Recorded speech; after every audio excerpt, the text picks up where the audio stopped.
Boa noite aos nossos irmãos do Centro Espírita Caminhando para Jesus, aos frequentadores da casa, aos internautas.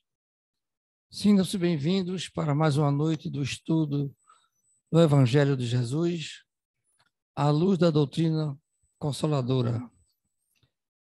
Inicialmente eu vou dar um aviso para vocês, é que nossa campanha do quilo será domingo próximo, por conta de jogo, essa coisa toda, então se antecipou.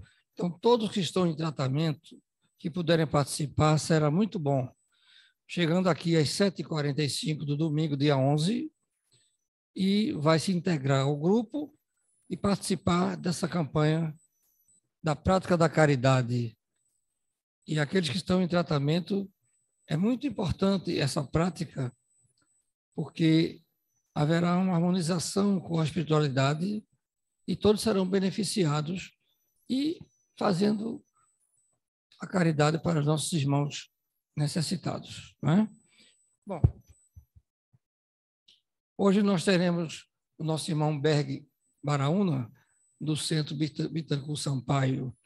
Ele vai nos trazer o tema Código Penal na Vida Futura.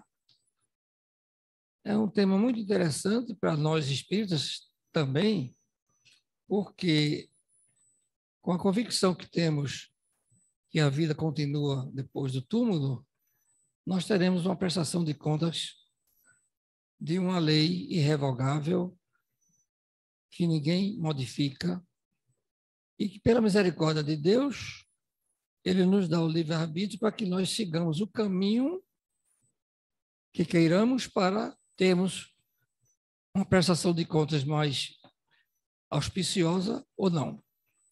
E a nossa consciência é que nos dá a sentença. Então, vamos nos harmonizar,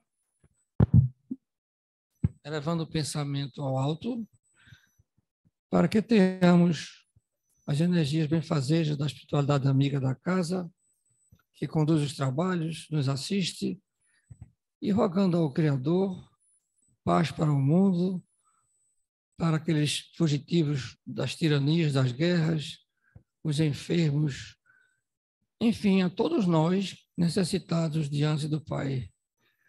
E contemos com a espiritualidade amiga. E em nome de Jesus, nós pedimos agora ao nosso irmão Berg que faça uso da palavra, trazendo a sua mensagem. Muita paz.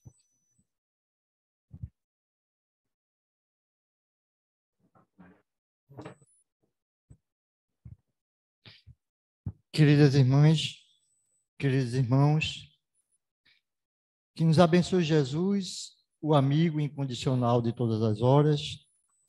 Muita paz para todos. É com alegria que retornamos a esta casa de oração, de trabalho e de estudo para falar sobre essa doutrina consoladora, a doutrina dos Espíritos, o Consolador prometido por Jesus. Antes que possamos adentrar ao tema, a temática da noite, Código Penal da Vida Futura, que está na obra Ao Céu e Inferno, no capítulo 7. Eu, percebendo, e que todos nós estamos percebendo a aproximação do Natal, eu queria lembrar uma mensagem de Jesus para todos nós, que naquela época ele falava para aqueles que estavam ao seu lado, mas que serve muito bem para hoje, em nossos dias, para todos nós. E dizia Jesus: os meus discípulos serão reconhecidos por muitos se amarem. E disse Jesus também: deveríamos ser como um feixe de varas. Um feixe de vara é muito difícil de se quebrar. Eu já carreguei feixe de vara no interior, né? Lá em Moreno, na casa da minha tia. E você, quando enrola o feixe, é muito difícil de quebrar um feixe de varas. Você pode quebrar até 1, 2, 3, até 5 varas. mas quebrar todo o feixe de varas é impossível. Então, Jesus dizia assim, devemos ser, na verdade, como um feixe de varas. O que quis dizer Jesus? Que nós sejamos unidos. Não só no período que se aproxima do Natal, mas que sejamos unidos. Amemos-nos uns aos outros. Eu tive a oportunidade de trabalhar numa escola, um centro educacional chamado Escola Unidade, e a qual eu tenho muitas referências boas dessa escola, desde o seu funcionário mais simples, não é? Até os diretores, a coordenação pedagógica. E quando eu cheguei para trabalhar nessa escola, o slogan que estava lá no cartaz que tinha na frente dessa escola dizia assim: juntos somos únicos. Eu achei isso um master, grandioso. Juntos somos únicos. E realmente a escola ela traz um preparo imenso. Já trabalhei em outras escolas, mas eu nunca vi um empenho tão amoroso por parte de todos os integrantes desta escola onde a qual eu trabalhei, que relembra o pensamento de Jesus, que devemos ser unidos, juntos somos únicos. Jesus diz claramente que devemos nos amar uns aos outros, que esta é a proposta dele para todos nós. Então, observemos os seus ensinamentos para que a gente possa seguir em frente, em paz, sentirmos felizes diante dos nossos compromissos assumidos. A proposta da noite, como eu falei, é falar sobre o Código Penal da Vida Futura, que está na obra O Céu e o Inferno. É importante ressaltar uma passagem que está na obra Ação e Reação, pelo Espírito André Luiz, psicografado por Chico Xavier. Eu iria falar para vocês, mas como eu não quero perder, assim, na íntegra, o que diz o nosso querido Druso, que é o instrutor da obra, quando está instruindo, desce das esferas sublimes para instruir Hilário, André Luiz, entre outros. E ele fala de uma forma muito interessante, que está lá intitulado como Luz nas Sombras. Eu vou ler para vocês, para que vocês possam entender. Leiam as obras de André Luiz. Como é importante que nós possamos ler, não estudar as obras de André Luiz. Não é? Vamos lá. Sim, afirmava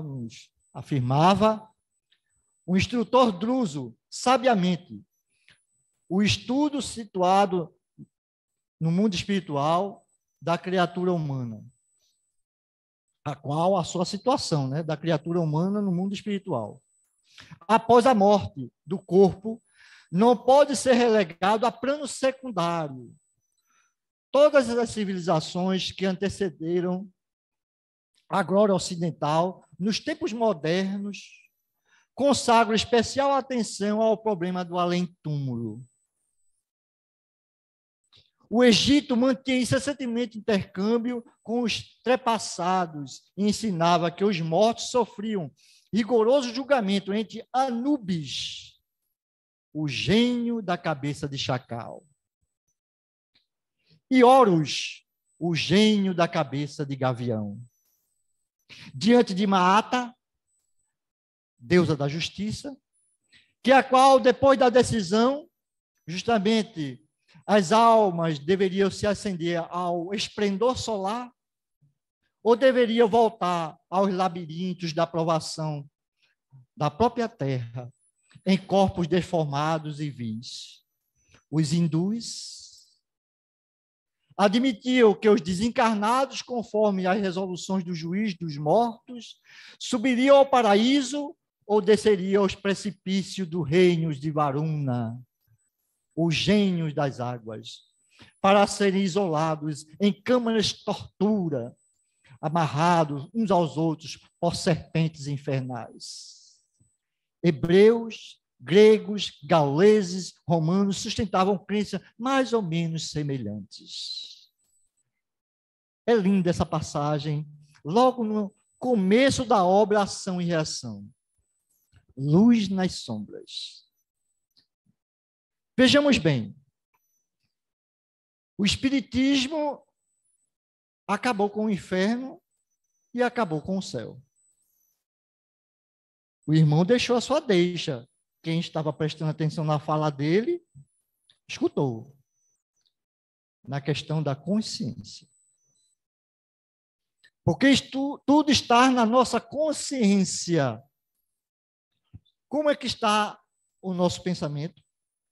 Como é que está a nossa situação perante ao nosso semelhante? A nossa consciência está tranquila? O que é que nos diz a pergunta 621 do Livro dos Espíritos? Onde é que se encontra a lei de Deus? Onde é que está a lei de Deus? Na nossa consciência. E se nós temos a lei de Deus na nossa consciência, o que falta, muitas vezes, é praticá-la, exercê-la, uns para com os outros.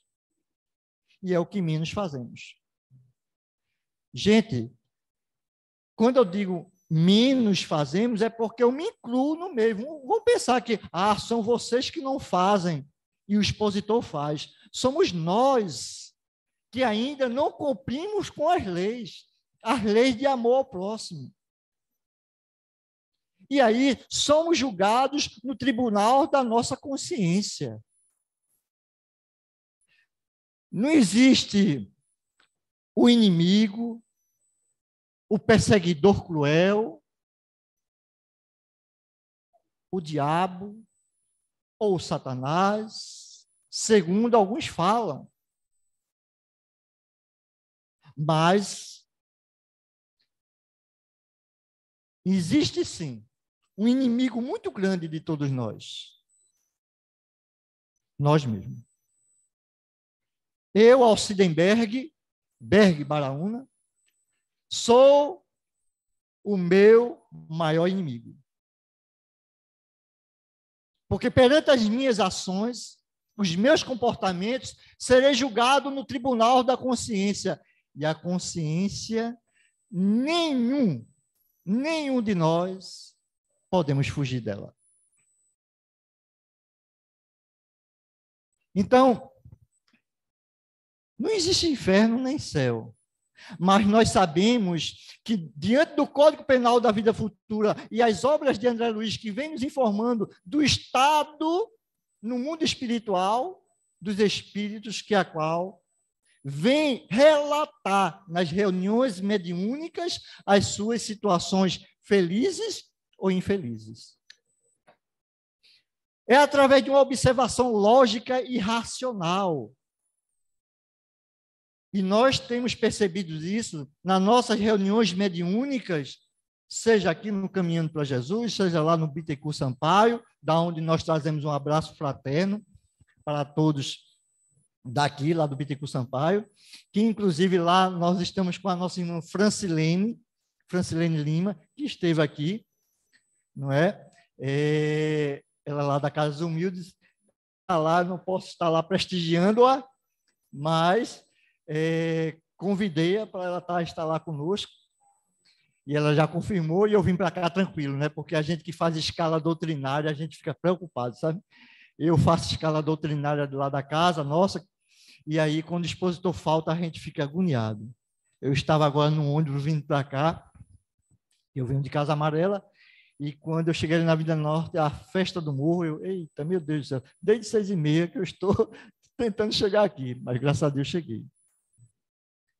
Então, esse tribunal da consciência vem nos chamando a atenção para com os nossos comportamentos. Então, não é um código de fantasia, não é? O estado no mundo espiritual, depois da morte física, é um relato dos espíritos que vem nos dizer a sua situação no mundo espiritual, seja ela feliz, como eu já falei, ou infeliz. E quantos relatam realmente a falta de comportamento que a qual tiveram e o arrependimento ao chegar no mundo espiritual? Então, seremos realmente observados. Se a gente podemos falar dessa forma, a gente pode dizer assim: sorriam, vocês estão sendo filmados. Ou melhor dizendo, deixa eu usar no plural do indicativo. Sorriam, nós estamos sendo filmados. Nada passa no tribunal da nossa consciência. Porque os espíritos superiores, nas obras de André Luiz, têm relatos constantes dos espíritos, quando é mostrado a ele as formas com a qual agiam no mundo espiritual, no mundo material. Então, muitos relatos. Que melhor que essa passagem que está lá no capítulo 2 do Evangelho segundo o Espiritismo? Há muitas moradas na casa do meu pai. É o capítulo 3. Agora me fugiu a memória. Mas a mensagem eu sei, porque eu tenho percebido nela o comportamento nosso. Uma mensagem de uma rainha de França. Quando ela diz: rainha eu fui entre os homens. Rainha, ela foi entre os homens. Mas que tristeza dela ao chegar no mundo espiritual e ver criaturas que a qual ela via tão abaixo dela, mas lá no mundo espiritual bem acima. Ou seja, aqueles dotados do poder,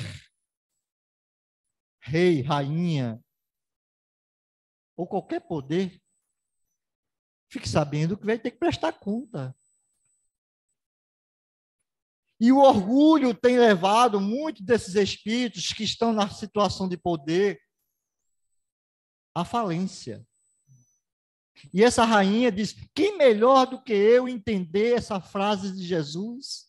Que meu reino não é deste mundo. Leiam lá no Evangelho.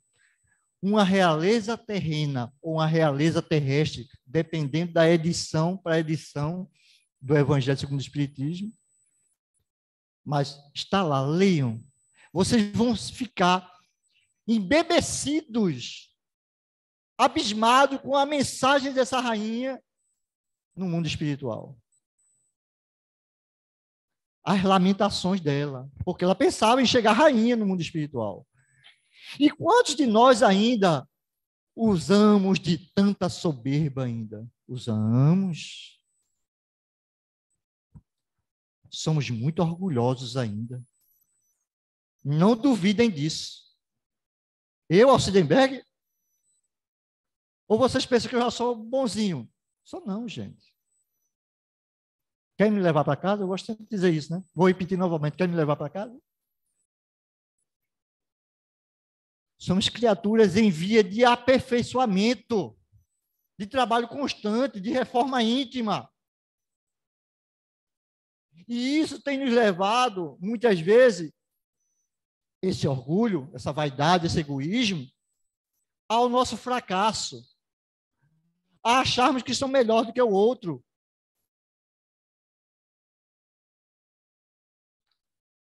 É sério.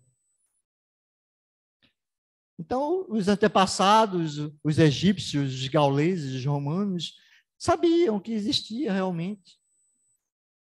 André Luiz traz relato que a qual passou 8 anos nas zonas umbralinas. Vejam, o umbral não é o inferno dos espíritas, não, viu, gente? Vamos acabar com isso. Vamos acabar com essa história. Porque eu tenho um amigo que ele pegou, foi assistir o filme Nosso Lar. E quando ele saiu tremendo, né? De família espírita, mas ele nunca abraçou, hoje já está abraçando. E ele disse, rapaz, eu vou observar os meus comportamentos, que eu não quero ir para aquele lugar, não.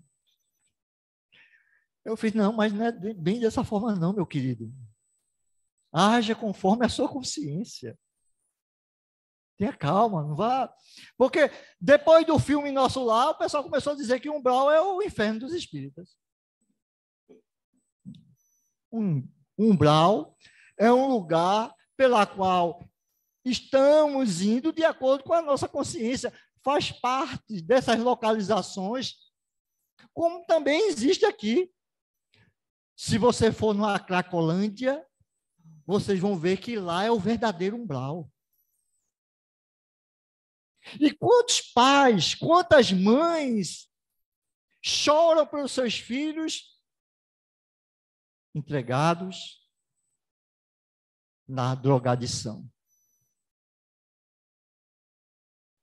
Por isso é necessário que nós, nas nossas orações, nas nossas preces, oremos por esses que se encontram nessas regiões, aqui na Terra. Regiões completamente difíceis, de sofrimento, de dor.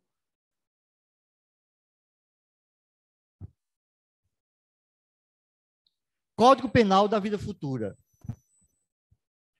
O Espiritismo não vem, pois, com a sua autoridade particular, formular um código de fantasia, sua lei, no que diz respeito ao futuro da alma, deduzida pela observação tomada sobre fatos, pode se resumir nos pontos seguintes. Veja, Kardec coloca logo aqui, resumido pelos fatos observados.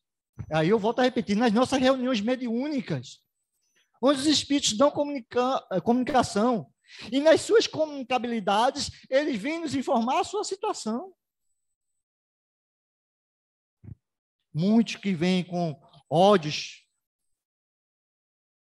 mas são espíritos doentes da alma, assim como nós também o somos. E nós não temos direito de os julgá-los. Eu tive a oportunidade, certa feita, de atender uma entidade espiritual, e ela disse que queria se vingar, e ia perseguir uma das médias que estava lá. E você não ia me impedir, não. Você não vai me impedir. Eu fiz, nem quero. Quem sou eu para lhe julgar? Eu disse para ela. Quem sou eu para lhe julgar? Eu não tenho condições para esse julgar seu, porque sou eu uma criatura cheia de falhas também. Mas sei de uma coisa, que quando eu cometo algo de errado, quando eu faço algo contrário às leis de Deus, eu sofro. E certamente eu sei que você não é feliz. Mas eu não posso lhe julgar de forma nenhuma. Ela parou um pouquinho, como se refletisse. Disse, você está querendo fazer uma lavagem cerebral na minha cabeça. Você está querendo mudar o meu pensamento. Eu fiz, não. Quem sou eu para mudar o seu pensamento? Eu sou uma criatura cheia de falhas. Me acompanhe que você vai ver.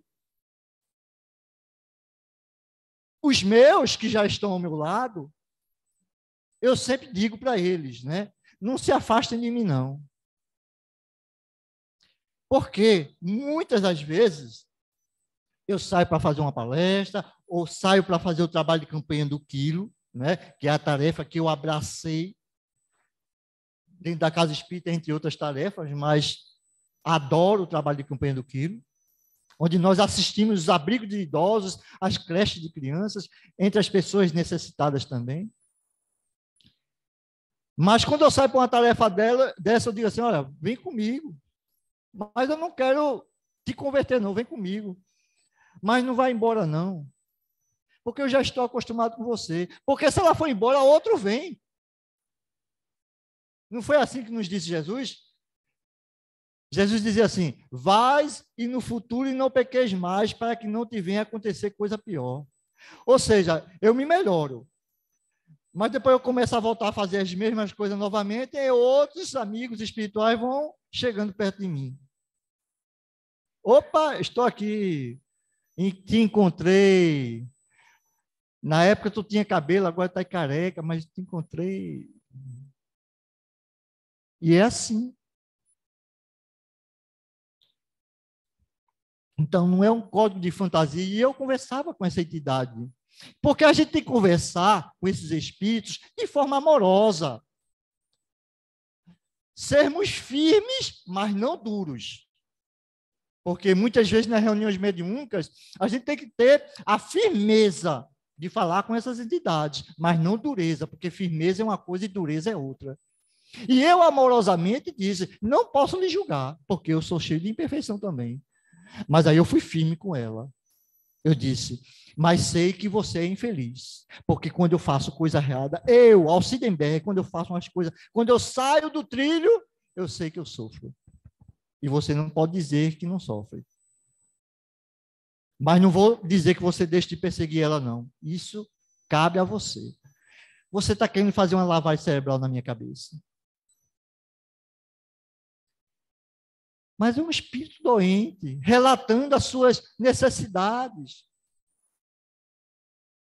em busca de vingança. E quem busca vingança sofre. Já dizia Confúcio, 360 anos antes de Cristo. Confúcio dizia assim: se tu vais na intenção de vingança, em busca de se vingar, compre 2 caixões.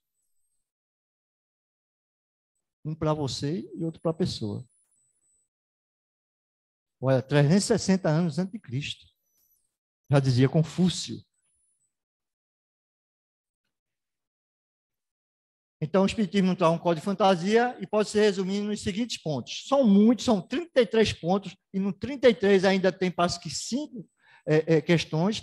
Vamos tentar ler algumas para que a gente possa entender. Tá certo? Primeiro, a alma ou o espírito sofre na vida espiritual as consequências de todas as imperfeições das quais não se despojou durante a vida corporal. Seu estado feliz ou infeliz é inerente ao grau de sua depuração, de suas imperfeições. Tudo aquilo que nós falamos. O estado feliz ou desgraçado será de acordo com o meu grau de imperfeição. Se eu tenho 10 imperfeições, aquele que tem 5 sofre menos. Então, lutar contra as más inclinações é importante. Já nos diz Allan Kardec. Reconhece o verdadeiro espírita pela sua transformação moral, pelos esforços que ele faz para domar as suas más inclinações. E nós temos más inclinações ainda. Não duvidemos disso. De vez em quando nós nos chateamos, queremos levantar a voz. E aí é perigoso. São coisas tão simples, que nós que estamos dentro do Espiritismo, nós ainda não aprendemos a observar. Quando eu digo nós, volto a repetir, eu me coloco no meio. Nós não aprendemos ainda a pôr em prática. O que é que nos falta? Parece que o Espírito tem que se apresentar para nós, para dizer: não faça isso. Sinto muito, esse Espírito não vai aparecer. Que basta a gente entender, usar a razão e saber o que é certo e o que é errado. O que vai infringir o outro, o que vai fazer o outro sofrer. Olha, eu gostaria que algo viesse contra mim que me fizesse sofrer. Se eu não gostaria, por que eu faço para o outro?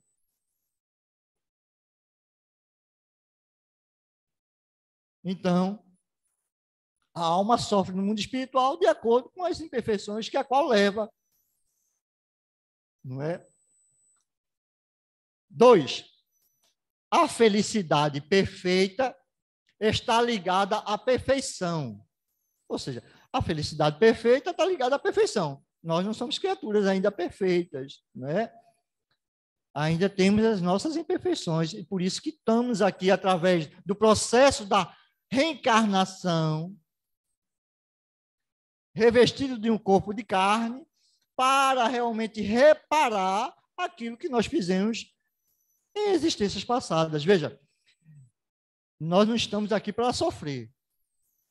Vamos acabar com isso, essa história. Ah, estamos aqui para sofrer.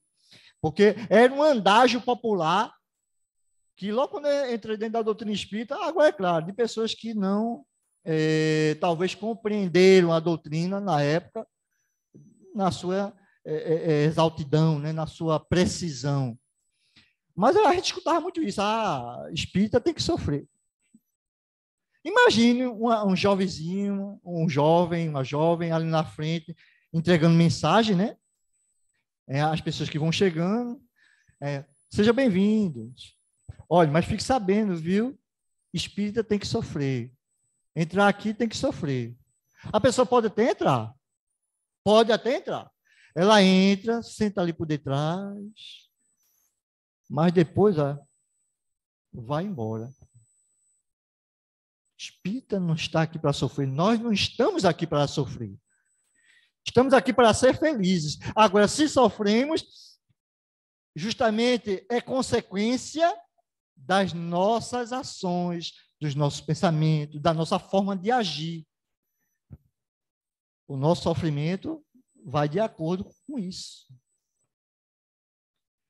A alma ou o espírito sofre na vida espiritual? Não. A felicidade perfeita é ligada à perfeição. Quer dizer, a depuração completa do espírito. Toda imperfeição é, ao mesmo tempo, uma causa de sofrimento e de privação, de prazer.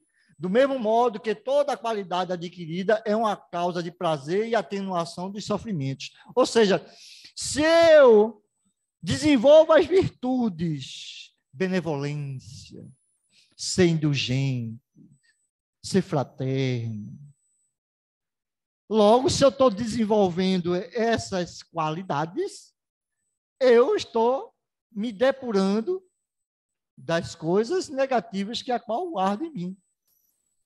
Pergunta 886 do Livro dos Espíritos. Vamos para o Livro dos Espíritos novamente? Está lá. Qual o sentido da palavra caridade como entendia Jesus? Como é que Jesus entendia a palavra caridade? Benevolência para com todos, indulgência para as fraquezas alheias e perdão das ofensas. Indulgência para as fraquezas alheias. Benevolência para com todos, está em primeiro lugar. B, o BIP de Jesus, né? Indulgência para as fraquezas alheias, a letra I, e perdão das ofensas. Então, temos que ser benevolentes para com todos. Ser indulgentes também, porque nós não queremos que as pessoas sejam indulgentes para com as nossas fraquezas, os nossos erros, porque não sejamos nós também indulgentes. Mas nós somos rígidos com as pessoas. Ah, não, e ainda tem uma história, um andágio popular, que diz assim, ah, não, mas eu tenho que jogar na cara a verdade. Não é bem assim, não. Não é bem assim. Jesus soube falar. E em alguns momentos, ele soube calar. Porque quando Herodes pergunta para ele, Pilatos, esses reis que confabulam com Jesus, e Jesus está lá claramente, e diz que meu reino não é deste mundo. Porque se o reino dele fosse desse mundo, o povo dele não deixaria que aquilo acontecesse. O verdadeiro reino de paz, porque aquilo não aconteceria. Mas que ele veio testemunhar a verdade. E aí perguntaram, o que é a verdade? Para Jesus, o que é a verdade? Jesus calou. Sabe por que Jesus calou? Porque não adiantava Jesus falar de verdade para aquele homem que ainda não estava preparado para encontrar a verdade. E nós, muitas vezes, queremos dizer, eu vou dar a verdade na cara desse cidadão. Vou fazer assim. Não é bem assim. Errou, vai ter que responder. Não estamos sendo indulgentes. Tenhamos cuidado. Não é? Tenhamos cuidado. Os nossos comportamentos nos chamam a atenção. A letra 3, o número 3. Não há uma única imperfeição da alma que não carregue consigo as suas consequências deploráveis, inevitáveis.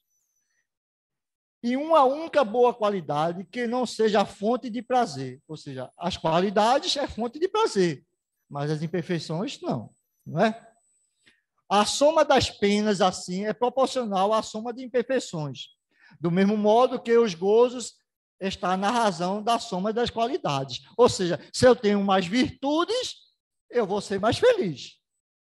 Se eu tenho mais imperfeições, eu vou ser mais infeliz. Então, é uma somatória para cada um de nós. É um somatório, não é?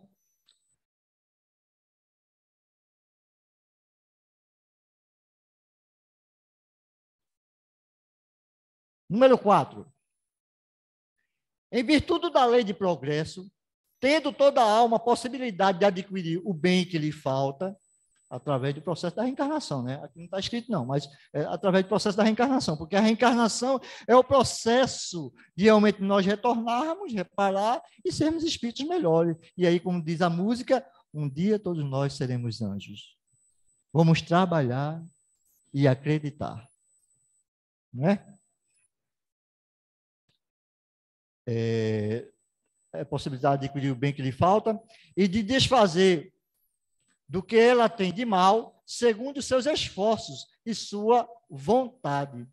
Disso resulta que o futuro não está fechado para nenhuma das criaturas.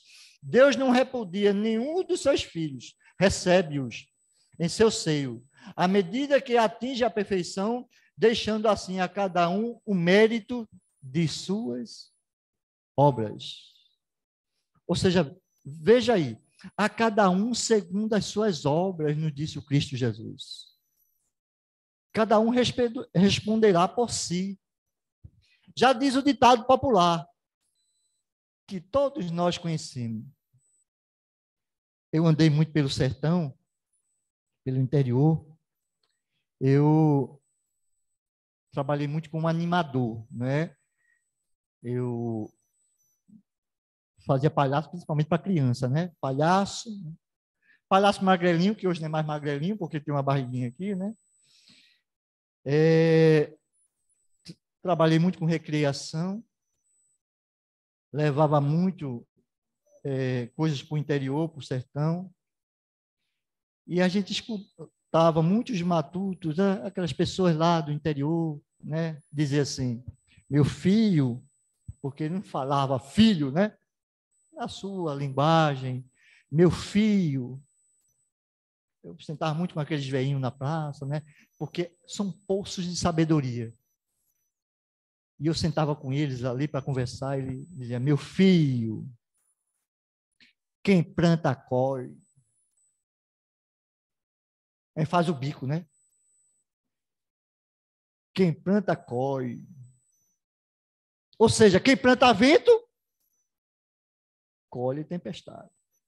Plante amor que você vai colher amor. Então, é uma sabedoria desse pessoal do interior tão grande, porque eu não sei como é isso. Diz a música de Luiz Gonzaga, que quando você chega de madrugada lá, e isso a gente observa, e vai bater numa porta como essa, tem um prefixo. E a gente tem que gritar lá de fora, louvado seja nosso Senhor Jesus Cristo. E lá de dentro, eles confundem Deus com Jesus, mas nós sabemos que Deus é o nosso Pai, Jesus é o nosso irmão. E lá de dentro da casa, eles dizem assim, para sempre seja Deus louvado. É um prefixo para dizer que é uma pessoa de boa índole. Então a gente começa a perceber umas coisas tão simples para que a gente possa entender como deve ser a nossa caminhada, o nosso viver um para com os outros. Seria tão bom a gente procurasse realmente entender os outros, buscar realmente saber como lidar com as situações. Se alguém nos ofender, calar. Não é fácil. Não estou dizendo que é fácil, não. Mas buscar constantemente essa luta dentro de si mesmo, calar.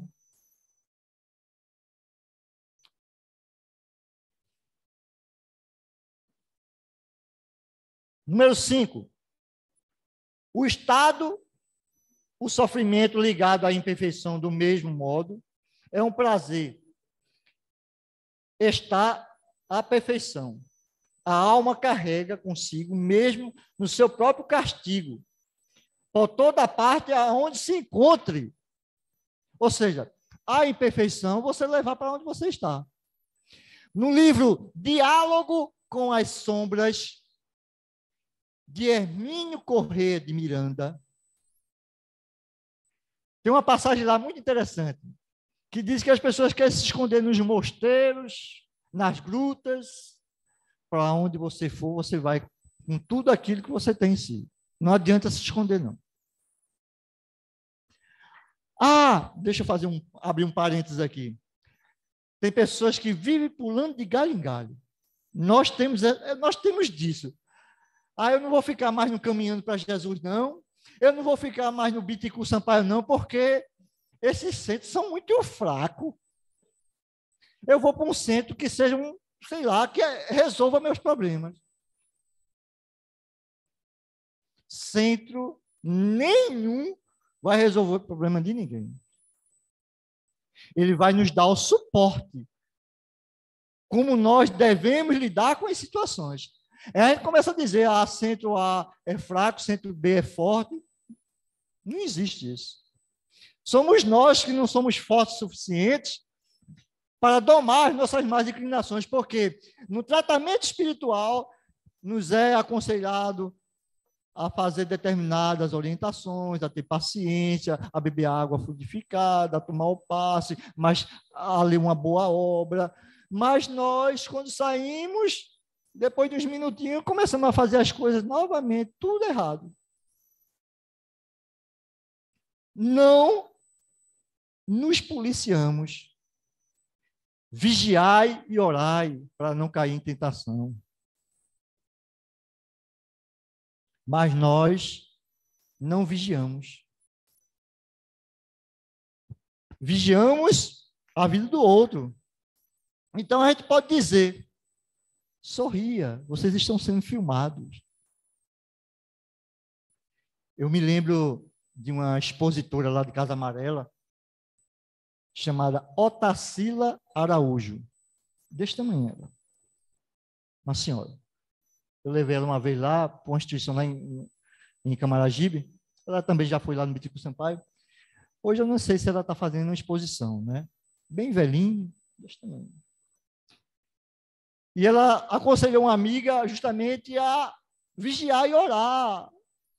Um dia ela chegou lá, porque sempre ela ia lá visitar a amiga para ver como é que a amiga está.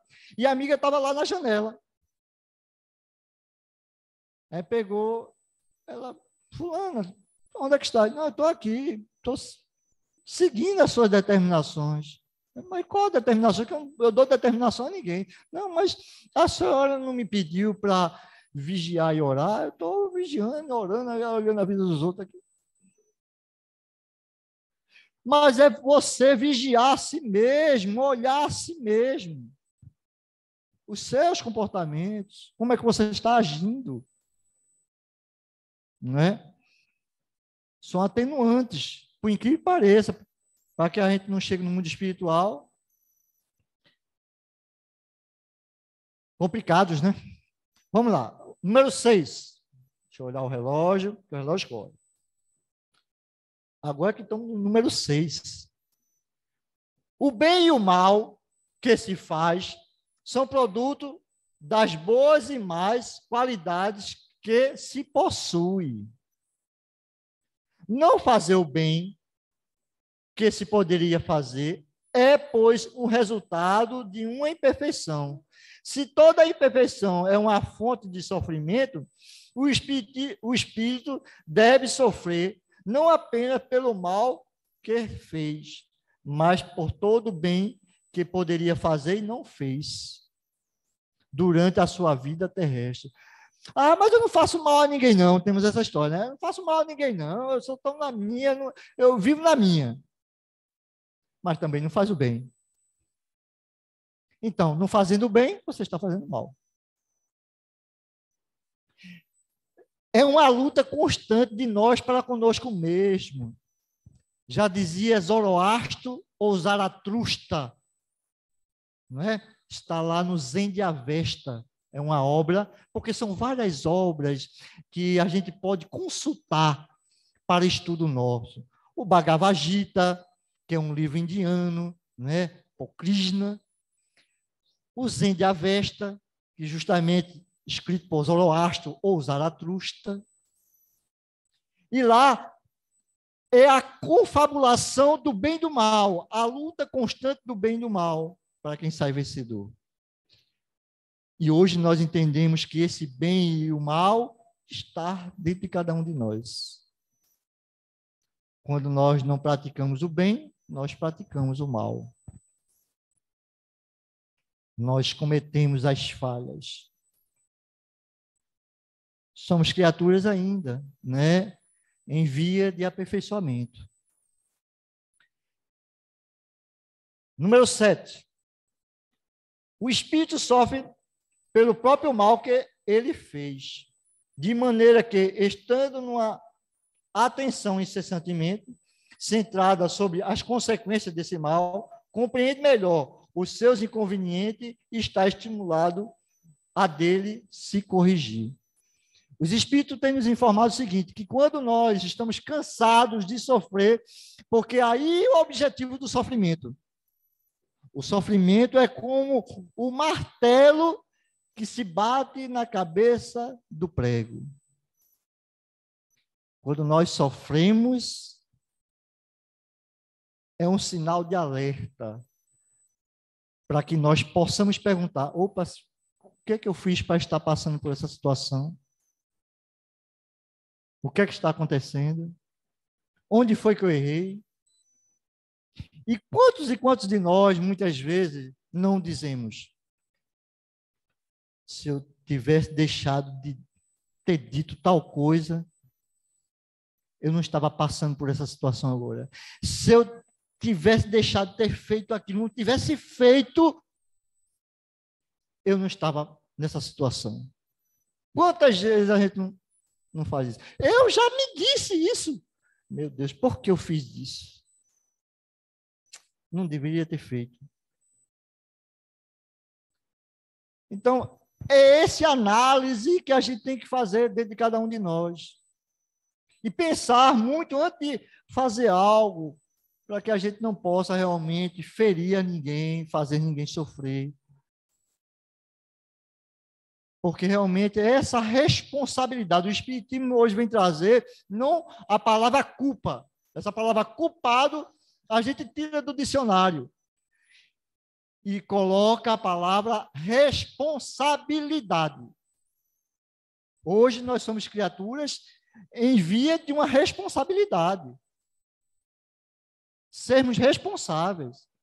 E nós que nos dizemos já espíritas, ou já assistimos uma reunião, ou 2, 3, já estamos participando, fazendo nosso tratamento, nós não podemos dizer dessa forma, ai, se eu soubesse. E tem um livrozinho, não sei nem se existe ainda, já teve novas edições. O nome do livro é Ai, se eu soubesse. Quem gostava muito era o meu sogro, que eu não conheci. O meu sogro, conheci minha sogra, que também já está desencarnada, foi uma mãe para mim. Mas o meu sogro eu não conheci, mas a minha esposa fala muito que ele gostava de ler esse livro. Ai, se eu soubesse, é um livro fininho. Mas nós não podemos dizer assim, nenhum de nós, se eu soubesse. Agora, como criaturas responsáveis que somos, já conhecemos alguma coisa, e a nós espíritas será muito pedido, porque muito se pedirá aquele que muito recebeu, e nós estamos recebendo muito. Não podemos dizer que nós não sabíamos.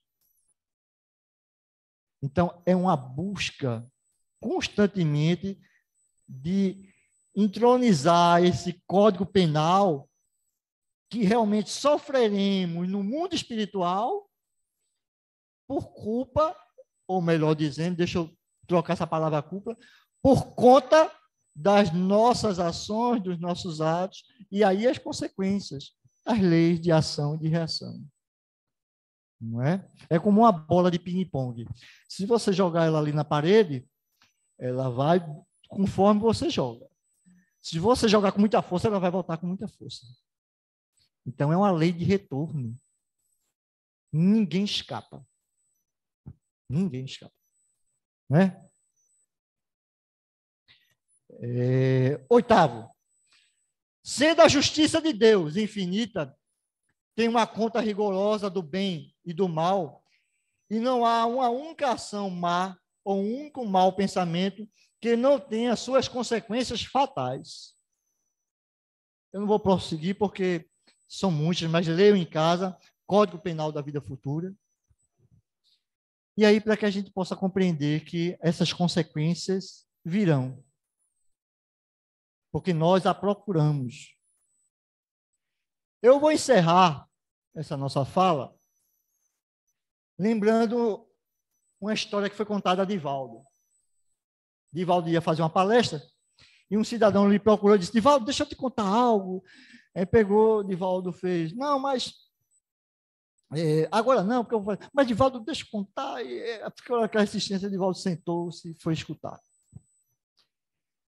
Ele disse que um político, né, da América Latina desencarnou e chegou no mundo espiritual, e quando chegou lá, foi entrar no céu. Pedro, eu tenho uma vaga aí. Pedro disse: certamente que sim. Isso o cidadão contando para Divaldo, né? Certamente que sim. Mas você primeiro tem que eleger o local que você quer ficar. Você tem que passar 24 horas lá no inferno e depois vir passar mais 24 horas no céu. Não é? Eu apontei assim para baixo, mas o inferno não é lá embaixo não, viu, gente? Não existe isso, porque as leis são heliocêntricas. O planeta gira. Então, não existe inferno embaixo, nem céu em cima. Mas aí o cidadão pegou o elevador, foi lá, o elevador, foi lá, chegou lá, encontrou amigos, caviar, uísque. O inferno estava repleto. E conversando com os amigos dizendo: tu se lembra daquela mutreta? Tu se lembra daquela outra mutreta? Mas tu se lembra? E aquelas conversas estavam tão boas que quando ele olhou para a hora assim, tu vai ter que subir para poder ir passar as 24 horas lá do céu. Mas a conversa estava tão boa entre os amigos, o uísque e tudo mais. Ele foi lá para o céu. E no céu, aquela monotonia. Os anjos para lá, os anjos para cá, as harpas paraguaias tocando, aquela monotonia. E aí, ele, com aquela monotonia, chegou para Pedro: Pedro, eu fiz a minha eleição, eu fiz a minha opção. Eu quero ir para o inferno.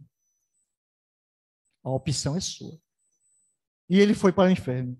Quando ele já vai danadinho abrindo a porta, as labaredas de fogo comendo. E quando estava comendo ele, os diabinhos enfiando os garfos nele. E ele: o que é que está acontecendo aqui? Eu estava ontem aqui, eu quero falar com Lúcifer. Mas é Lúcifer que está ordenando que faça isso. Não, mas eu tenho que não pode, eu estava aqui ontem, não tem jeito, gaguejou muito. Ele falou, já que você é um político reconhecido da América Latina, Lúcifer vai lhe receber. E Lúcifer recebeu e disse, o que foi aquilo ontem? Eu estava aqui, amigos, caviar, uísque, tudo aqui, a gente conversando. O que foi aquilo ontem? E Lúcifer disse para ele, propaganda eleitoral. Então, cada um elege para si o local que queira ficar, através do trabalho do bem, no exercício do amor, que é a qual Jesus nos ensinou para seguirmos amando sempre uns aos outros. Que Deus nos abençoe. Obrigado, Berg, mais uma vez. Fico muito contente com a sua presença, pela sua explanação. E fica bem claro que ninguém foge da consciência. Nós somos réus e juízes de nós. Deus não castiga, não pune ninguém. O livre-arbítrio que ele nos deu é para que nós possamos escolher o caminho para um julgamento suave ou não. Então, eu faria aqui repetir o aviso que domingo próximo, dia 11, teremos a campanha do quilo. Quem está em tratamento, que puder vir, será muito bom. Chega aqui às 7h45, se reúne com o pessoal e vai fazer a campanha, ajudar os necessitados, né? Então, pediria ao nosso irmão Berg para que faça a prece de encerramento. Elevemos o nosso pensamento ao nosso Senhor Jesus Cristo. Amado Jesus, divino companheiro de todas as horas e momentos, eis nós aqui, Senhor, essas almas falidas que somos, em via de aperfeiçoamento através da reencarnação, buscando esse aperfeiçoamento para nos tornarmos espíritos melhores. Ó Senhor, ampara-nos nessa estrada imensa da vida. És nosso caminho, verdade e vida. Senhor, Tu és o símbolo desse nosso Natal. Natal te pertence, assim como nós também estamos ligados a Ti por esse sentimento profundo de confraternização e de amor entre as famílias e os semelhantes. Que possamos festejar o Natal, Senhor, na glória do Teu amor, no exercício do Teu perdão e servindo uns aos outros, assim como Tu nos serviste.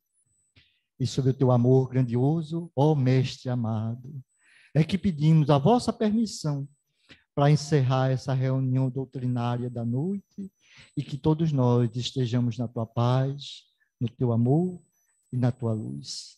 Que assim seja. Bom, meus irmãos, aguardem, por favor, a chamada pela numeração. Desliguem seus celulares, mantenham-se harmonizados para serem beneficiados com o passe. Que Jesus habite em nossos corações agora e sempre. Boa noite.